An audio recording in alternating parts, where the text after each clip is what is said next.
Welcome to Transformation Tales, a podcast by Shanda, where we celebrate the heroic journeys of storytellers. I am your host, Dumi Mabena, and each week we'll bring you inspiring stories of creators who found their voice, overcame challenges, and transformed through the power of podcasting. Get ready to be motivated as we explore the growth and triumphs and the amazing stories of the people that inspire us to do what we do.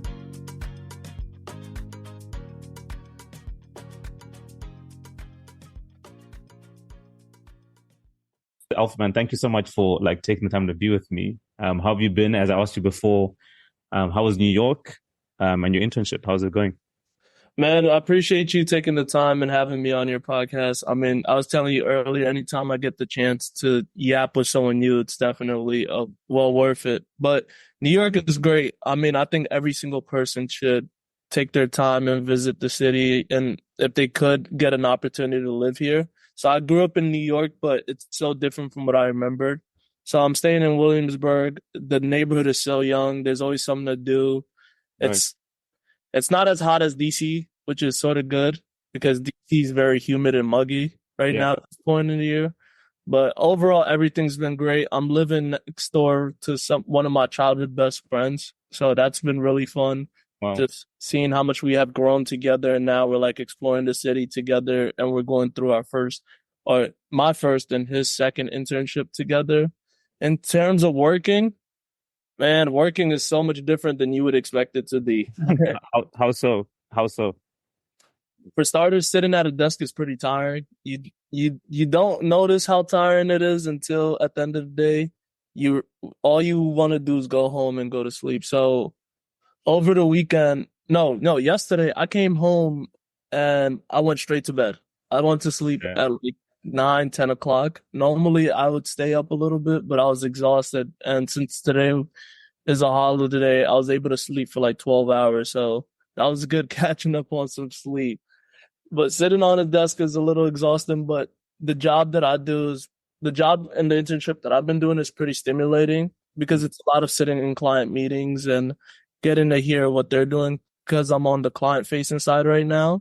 But then it's also great going to trading floors and being able to see quite literally millions, hundreds of millions and billions of dollars being moved around every single day by each person and seeing their reaction to it and asking the people that are doing it, their thought process behind it, because it's not as simple as look at a graph and assume where something is going to be. It's part of it psychological is how do people look at risk.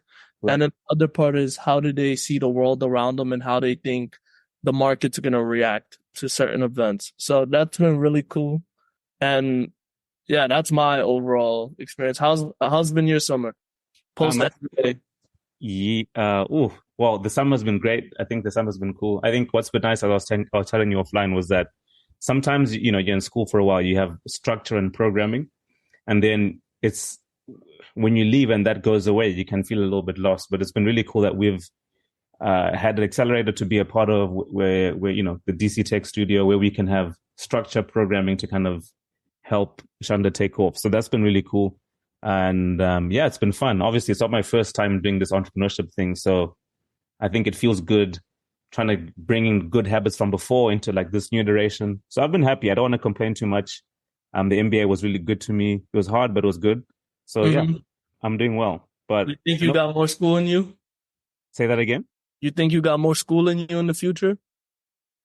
Or is that the end of the road? You never want to say never, man. But at this rate, I don't know. I think that's enough for now. Okay. If I was to go to school again, I think maybe it wouldn't be conventional, a degree. It would be maybe a class in something like design thinking or anything to do with design of some sort. I think I look back at and said, what class at business school did just made me come alive? And a design thinking class, which was so fun. It was really fun. So I think there's a bit of an itch to scratch there, but it was fun. And it was cool because I met cool people like you. And why I wanted to speak to you today was good. I think I met you in the Talk, if I remember correctly. That was the first time I met you. I think it was. Yes, it was. That's something that a lot of students and Georgetown students specifically, I don't know if many people know exists, but it's a hidden gem. In the fall, that became my thing. It's amazing. It's literally amazing. Yeah.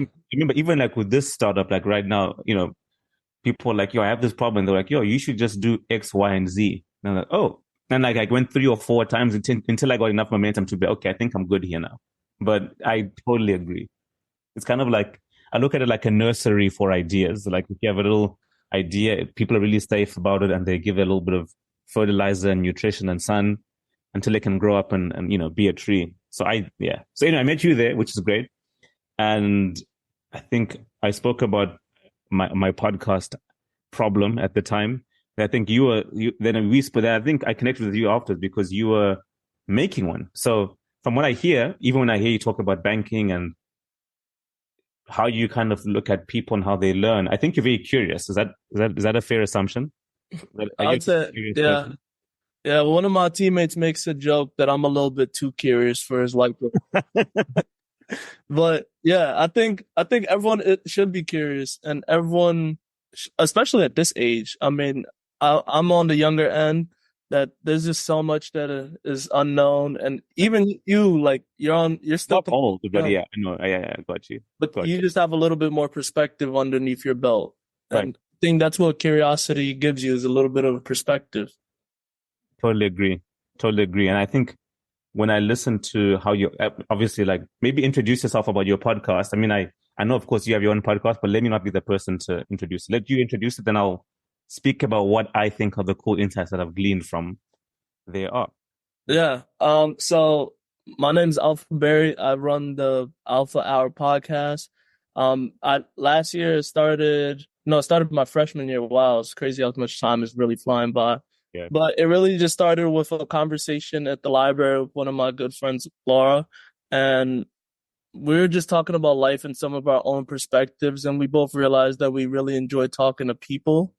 In the library, people don't like sitting next to me because they say I'm distracting. I'm a little bit talkative. So I don't know where I got that reputation from. Right. So we decided to put that energy into a positive space and a dedicated time. And started the Alpha Hour podcast, where our goal is to interview and have conversations with as many different people who come from all different walks of life and different backgrounds, and literally just try to pick their brain at what they're doing right now, their life story, or where do they think they're going. Right. I see it as hopefully one day because I think going to Georgetown and going to college and being young, there's a lot of successful people around me now, but then there's going to be a lot of people who are going to be successful in the future. And I want my podcast to be something that people could come back and look at. Hey, this person is doing so-and-so. Like, what were they thinking when they were 19, 20, 21 years old, 22 years old, or even a little bit older? Yeah. And how to gain some perspective, because I think for the longest time, this whole thing of life has been gatekept and it seems so complicated. But the truth is, even those who have figured it out don't really haven't figured it out yet. So, and no one tells you. Podcast is essentially for people to hopefully just listen into an hour and gain some perspective, whether it's something that it's something about the day in the life of an everyday college kid to someone who wants to start the next multi-billion-dollar company. That's really cool. And no one ever tells you that. Like, no one ever tells you, I'm just figuring it out. I mean, yeah, it's so very salient, and I think it's really important. And some of my favorite podcast interviews or whatever are like, at least entrepreneurship ones, are early stage, when people, before Brian Chesky from Airbnb was Brian. Yup, I love that one. Yup. It's like, I was watching this other one the other day about faith, like when Mark Zuckerberg he was in his shorts, like he was a kid. He was literally like 21. And it was an old interview, and just hearing how he was thinking about the business at that stage it's completely different. Meta's a completely different company now, but at that time, there was so much perspective, and I think I'm so thankful for when people take the time to do those interviews at that stage, because that's kind of where you can kind of see like the sparks and flickerings of what's to come. So, yeah. Super cool for you and Laura for doing that work. I mean, Laura sounds great, by the way. I've never met her before, but she seems super cool. Yeah, she's been a little busy the past few months, but she's still a really cool person that I think a lot of people should get the chance to meet. Hopefully, whenever we go back to school, if you're still in the DC area, we could all join up and have one in-person conversation. 1,000%, 1,000%. But I wanted to kind of maybe focus on you and guess why. I know you spoke about why you wanted to start it, but I think there's often a particular person, I guess, who wants to go through the effort of doing this thing. Because let's be honest, it's kind of a lot of work when you think about it. It's like you have to think about what to speak about, then you have to find a co-host, and then you have to plan, then you have to do the recordings, then there's just a lot of work that goes into it. So when I met you the first time, I think you mentioned that you grew up around a family, a lot of different voices around you. Is that correct? Yeah. Like a lot of around you. So yeah, what was that like? Like, what was your upbringing like, with all those different perspectives around you? Yeah. Yeah, if you ever come to my house and if our house is silent in the middle of the day, A, either no one is home or B, someone is sick. So there's always people talking in my house, and me and my siblings, I'm one of four. I'm the oldest of four. Mm. My siblings I'm 21, there's 19, 19, and then our youngest one is 17. So we're all really close in age. We all consume a lot of the same information. Our experiences are fairly shared. Right. And since a young age, our parents have always taught us to say what's on your mind and be able to back up what's on your mind, especially if it's something that is, that goes against the grain.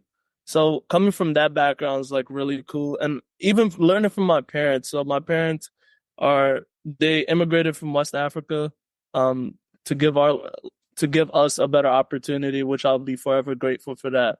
Right. But the news was always on. So you would always see the news, and that's actually a meme on TikTok about African dads, African parents. They always got the news. They always got CNN on. It's always, I knew it was CNN. I really knew. Yep. And they would talk about what their opinions on it. And then obviously whenever your uncles, your aunts come over, now next thing you know, there's a UN meeting at your living room. So seeing that growing up, it sort of always gravitated me to wanting to say something and have my own opinions.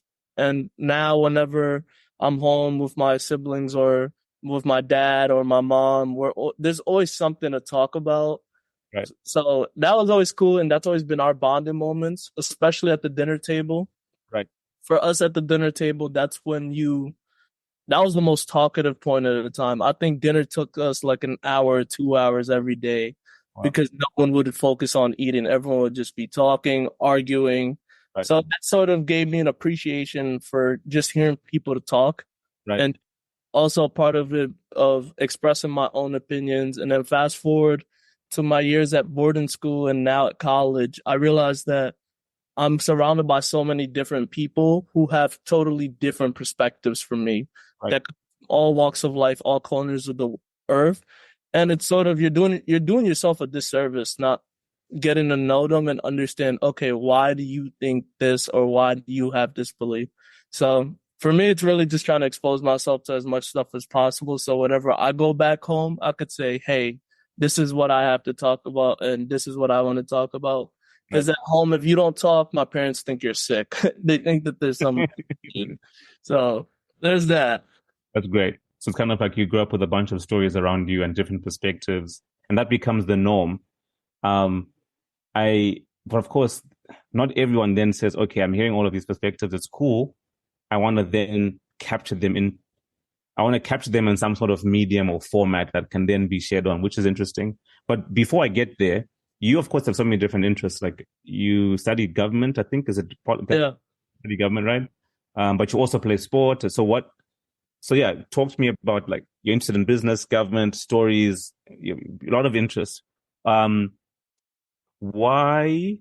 Yeah, I guess why do sport and government still work together, and do you still kind of do both, or have you kind of just done one thing now, or is it kind of still about mixing all of those various things at the same time whilst you're, at school? Well, I think my introduction to sports has always been an active kid. I could never sit down. So my parents naturally they wanted to find something for me to spend my extra energy on. Right. So it's really where my love of sport and competition really came from. And also coming from a household where everyone's close in age, you're constantly competing for something. Right. So I think that was where my true love of sports really came from. And in government and my other more academic interests, I always loved history. I don't know where I Mm, started seeing that, and one of the questions that really interests me whenever it comes to history is what makes some empires really good and some individuals really powerful and others, for lack of a better word, mediocre. right. So I guess trying to find out the intersect of that, but then that also relates to sports. There's some players that have the same skill as the other player, but they never become the LeBron James, the Kobe Bryant, the Michael Jordan. So it's all the same fundamental question at hand. Right. It's just totally different applications. Right. So I guess that's like one way I could tie, if I had to tie all those interests together. But as a student athlete at Georgetown, coming out of high school, I knew I wanted to go to a good academic school. That's something that I mean, at the end of the day, that's why my parents decided to come to the US, was for us Right. to have an opportunity to receive a really good education. So if I had not if by me not wanting to go to a good academic school would have been almost putting all their sacrifice I would have been abandoning their sacrifice. Right. So going to Georgetown, so you're around some of the best minds, but then also getting the opportunity to play a Division I sport at the same time Yeah. was like everything coming true. But then with that also being combined with my teammates are some of the coolest people. I hang out with my teammates. Right. I hang out with them a lot, but then I also hang out with regular students. So I think Georgetown for me, the admissions team should honestly pay me for this right now because I'm giving them free promo. But Georgetown has been a true balance of everything that I've ever wanted not only as a student, but also as an athlete, but then also as a person, as someone who's moving forward and I've grown. And I've seen myself grow. Mm, mm. I think what's been cool is that sometimes, you go to school and certain people like stay in different silos. So they'll just stay in the athlete silo or just stay in like the writing, or what have you. But I think you've done a cool job of like having a balance of different friends from different ecosystems, whether it's entrepreneurship circles, journalism, government, um, sports. Like, I think that keeps life interesting. But to Yeah. my point, curious. I think super curious. I guess that's the one word to put it all together. But I don't know. It's like you said, it makes life so much more interesting because I would see, hey, all me and my teammates, we just had a really hard workout together. Right. They're exhausted. They want to go to sleep and I want to go rest a little bit. But then my friends who are regular students or as they're NARPs, what we call them. Right. Their day is just starting. So, and they were just up all night watching a TV show, right? So now it's like, okay, like let me sit down with you and it's a little bit more refreshing. Right. So that's why it's always fun to talk to different people. Now, in terms of people, now talking to people like you who are a part of the entrepreneur space is also really cool because I think entrepreneurs are the kids who never stop dreaming, which is really important for everything in life because, well, you guys, you bring more of a new creative thought in the sense of you reimagine the world. Okay, hey, I thought this and this worked this way, but someone is looking to find a completely new way to do it and why. So I think that's why it's really fun to also talk to entrepreneurs. And I think everyone who is an entrepreneur should take that into different fields. Right. Yeah. Well said. Incredibly well said. And thanks for sharing that. We're doing our best to dream and reimagine and make things easier for people that come after us. Which is not easy. It's not easy though. Yeah, it's not easy, but it's kind of you kind of feel compelled to. Yeah. I think the best thing is, I mean, they always say you want to fall in love with a problem, not really like solutions, but just fall in love with a problem or a better way of doing something. And sometimes, and that kind of really having a problem to solve that you're passionate about kind of gets you up in the morning and keeps you excited and energized. And even when things don't go right, you're like, okay, well, what have I learned? How can I solve the problem better way, given what I've learned? So I think the word entrepreneurship is sometimes like, I wouldn't say overused, but it kind of, when you brand yourself, I am an X or Y, Yeah. you kind of put yourself in a bucket. Like, I do want to call you an athlete, or because if I call you an athlete, then that precludes you from other things, right? So, really for me, it's just people who are passionate about a problem and solving that and helping it make someone else's life easier is kind of the main thing. But to take it back to your, I guess, desire to tell stories, or not just be curious, capture stories and share them. What has that been like? Because of course you've interviewed a bunch of really cool people, like from Coach Cooley, the basketball coach, to Colton, the entrepreneur Colton, who I think he dropped out, but him and Steven dropped out. Yeah, they did drop out. Yeah, exactly. Which is super cool, brave and super cool. I wasn't that brave when I was when I was that age. But Few of us are not that brave. There are not many. There are many of us, right? But what has that journey been like? Maybe sort of take us from the beginning to when you and Laura had the initial, inspiration, to the middle, to the sometimes hiatus, and then to think of coming back. Yeah, walk us through that. Man, it's hard. I'm not even gonna lie. It's a podcast. A lot of people think you just press record and that's all it is. But no, there's so much more thinking to it. And I think naively, at first, we did not realize how much harder it was going to be, especially considering we go to a really academically challenging school. I'm also an athlete on the side.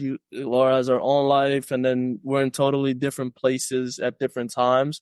Yeah. But when we first decided to do it, it was like, hey, we really just enjoy talking, and we enjoy talking to each other. We enjoy talking to other people.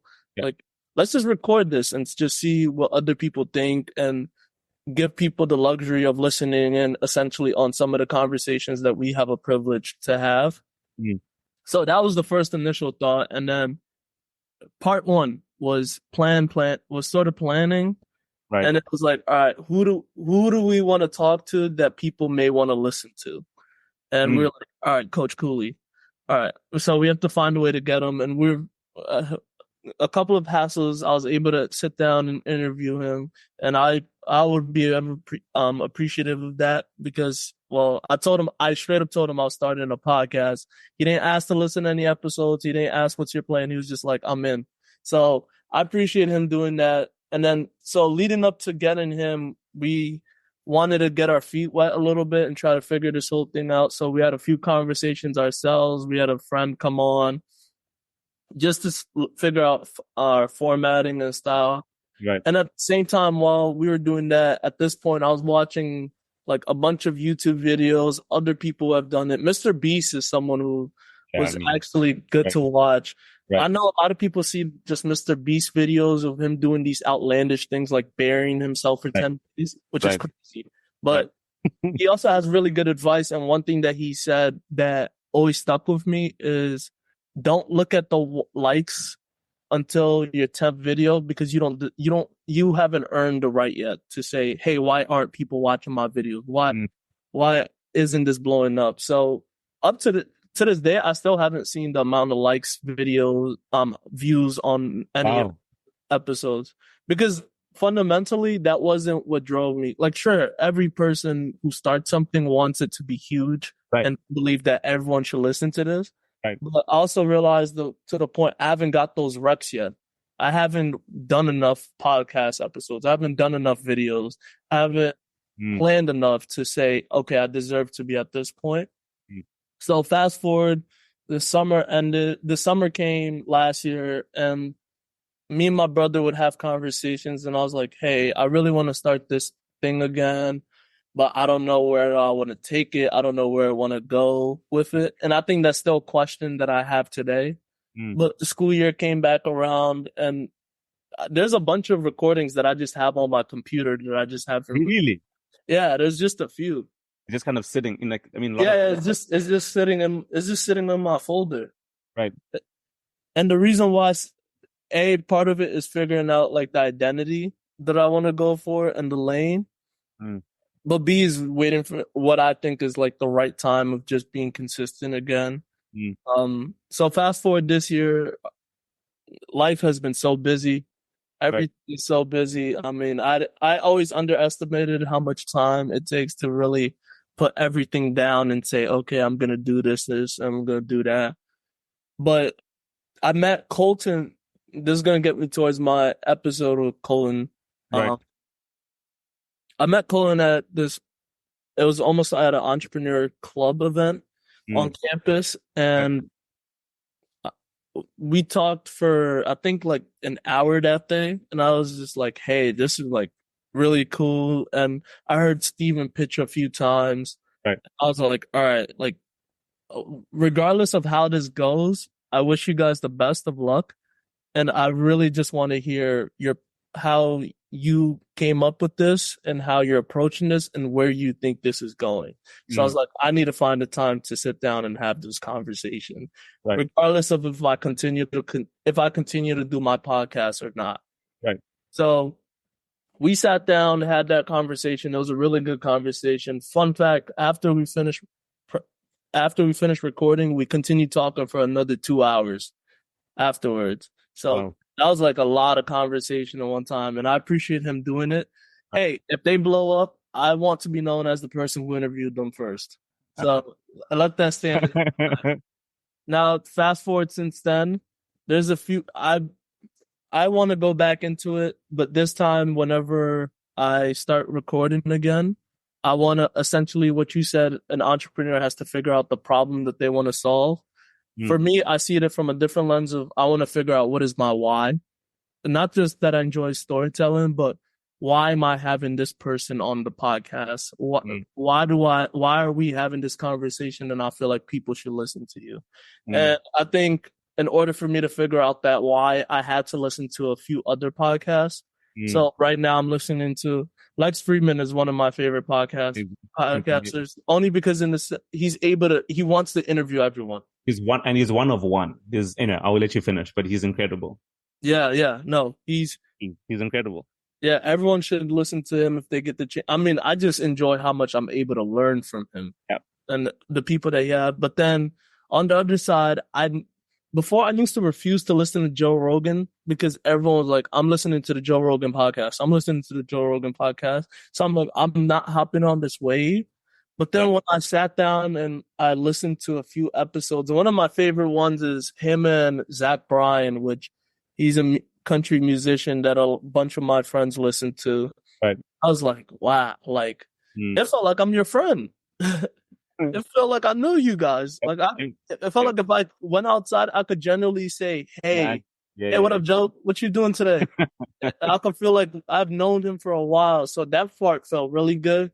Yeah. And I've listened to a few other history podcasts because I just enjoy history. But so right now, I think the format that I really want to go with is just try to interview as many people as I possibly can. So go back to that original framework is, hey, I'm constantly meeting new people and I'm having really good conversations with people. I think more people should listen to this to understand that, hey, there's someone just like you out in the world. You just haven't found them yet. So you should go talk to that stranger on the train or at that ice cream shop. So I think that's the framework that I want to move forward with. I'm just going to now is really just figuring out the execution. And part of it is just do it for me. Yeah. That's one of the cool things of starting a podcast is I realized to just go take the risk because for the longest while it was my sophomore year of high school. I really wanted to make vlogs. But I felt like my life wasn't interesting enough to make a vlog because I was at boarding school. So every day is almost the same day. Right. But at that point, I knew I wanted to get into something of sharing content with people and figuring out what that is. So the podcast is a good bridge for me to just do something and take that risk. So now I have to take a step forward and take that risk again, but this time try to take a more calculated risk in the sense of, all right, I have done almost 10 episodes or more than 10 episodes at this point. Yeah. Now let's try figuring out what is my niche. Where do I fall? Right. That's so profound. I think often the challenging thing is on one hand, you want to have something to share. At the same time, sometimes whether it's your voice, your niche, sometimes it kind of comes when you're in motion. But I'm saying it's hard to know on this side of the fence, but you only know on your 15th recording. It might be where you're like, the 15th recording, someone says something profound, then you're like, that's it. That's right. That's because sometimes you it's more subconscious than conscious. You know what I mean? You just like have this itch to do the thing. Then you're like, oh, this is what I'm trying to do. Okay, cool. But to your point, there's there's a functional, of course, hurdle in terms of like the hardness, but then also like there's kind of like an emotional challenge underneath as well, where you're trying to make this thing and it's not easy, but then underneath you're also like, you're thinking through, what is my why? Should this be shared? Should I publish these recordings? Will they resonate with the people that don't listen to them? Should I just stop altogether? You know, all of these things are kind of like Yeah. are running through your head. I guess what kept you going? That's I guess one of the last questions I have for you. Like, what kept you? Because you did it, and and you have stuff in the can. And even if you don't, like, it's perfectly cool. You can always like, it's something you did and it was good for what it was. But when you were recording, I hope you do more. But when you were recording, what kept you going? Honestly, it was my friends. My friends just saying, "Hey, I really enjoyed this episode," or "When's the next episode coming out?" I mean, I still have friends that will come up and say that to me. They were, and these are my teammates. A lot of them were my teammates, but then there was some random people across campus that I would talk to, and they'd be like, "Oh yeah, you have a podcast," and I'd be like, "Oh, wow, yeah, wow, damn." yeah, that's like." I was like, "Oh, have you listened to it?" And some people would say no, but then I'd be like, "All right, the fact that you sort of know that it exists, that's enough for me to buy today." So I think just realizing that people were enjoying it and that there was potential there definitely is what keeps me going and what makes me want to go again.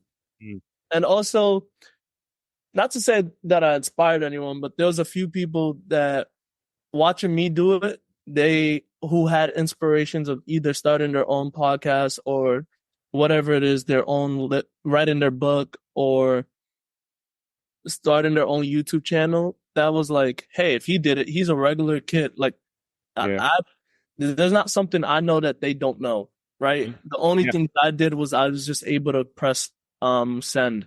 Right. So realizing that it's just really just once you pass that barrier of risk, you're good. Which goes back to what you're saying. The mind is a lot of the things are just subconscious.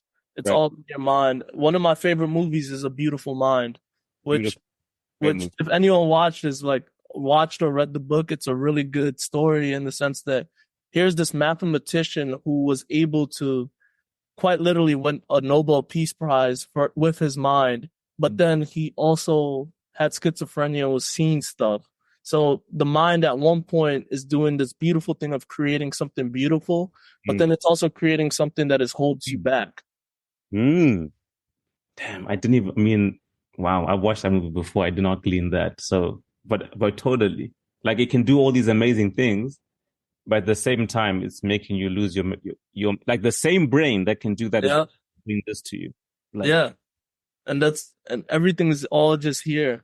Right. Like that's what most of it really is. So I think that's just the cool thing. I mean, I love that movie. We could talk about movies 24/7. I love movies. Nah, it's a great movie. I need to get back on my movie. I was listening to an episode with you and Laura, and we're just talking about guilty pleasures and trash television. I said I think she watched The Bachelor or something like that. I said, oof. I never got into that. The Bachelor, yeah. I don't think I'm gonna get into it, but I never got into it. I'm always doing like a lot of heady, like reading all these like startup books and heady, but sometimes there's nothing like a bit of trash TV to. No, I call it. Sometimes you just gotta let my fellow interns. They were talking about how you just need to mindlessly scroll. Sometimes you just gotta sit down and just let the brain do absolutely nothing. Just watch that TikTok video that satisfies the brain for a little bit. Completely. But also, this has been so helpful. I think. As I round this off, I don't know if you feel the same way. You often, obviously, you want to interview a person just like I'm interviewing you, but I often get so much more out of it than I always anticipate after the fact. I think that you talked about this thing about starting something and you think it's just doing it for you, but you never know who's watching and kind of drawing inspiration from like that journey. And I think that's one of the coolest things about, people that participate in this medium, and thank you so much for taking the time with me as I start this, new podcast. I think it means a lot to kind of have people like you on to kind of share your insight because it kind of keeps me going to, okay, cool. Now I can get to 10 or 15 or 20. So thanks so much for making the time. It's been wonderful. Yeah, no problem. If I had to suggest anyone for you to interview, I think you should interview people that are in the same stage of entrepreneurship as you, that are starting out, especially in DC in the East Coast. Hear me out. Boston has the startup culture. Silicon Valley has the startup culture. New York, sort of has it, but DC, there's space there, and I think there's a bunch of people who you probably could interview that are either in the same step or in the same spot. That would be really cool, and I would listen. I will listen. Interesting. I have a meeting tomorrow with this accelerator that I'm a part of, and they want to do a podcast for their, for this accelerator, and just to interview specifically early stage founders. So do it. So yeah, I'll keep it in mind. I think the hard thing is like I want to, of course, focus is like super important, and the question becomes: am I the right person to tell that story, or is it somebody else? Food for you to think about it, but thank you for suggesting it. Thank you so much for suggesting it. I think you're right. No problem, man. Anytime. All right, Alpha. Have a wonderful day, my man, and yeah, thank you so much. Fun. Thanks for tuning into Transformation Tales. We hope these stories inspired you to keep creating and sharing your voice with the world. Remember, every storyteller's journey is unique, but the courage to start and persist unites us all. Join us next week for more empowering tales of transformation.